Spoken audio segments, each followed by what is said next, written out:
పుట్టింది, ధరణి మురిసింది, రాజులకు రాజు వచ్చాడనింది, ఆకాశంలోన వెలుగే నింపింది, శ్రీ యేసు పుట్టాడని. ఇవాళే తండ్రి పరిశుద్ధాత్మలతో కలిసిన త్రియేక దేవుడని. ఇవాళే మన పితరులకు వాగ్దానం చేయబడిన మెస్సయ్యా ఇతడేనని. ఇవాళే తన నోటి మాటతో జగమును సృష్టించిన ఎలోహిం దేవుడని. ఇవాళే నిన్న నేడు నిరంతరము ఉండువాడని.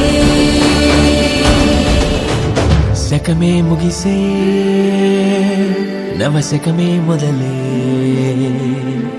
నింగి నేల ఆనందముతో నిండేనే, దివిని విడిచే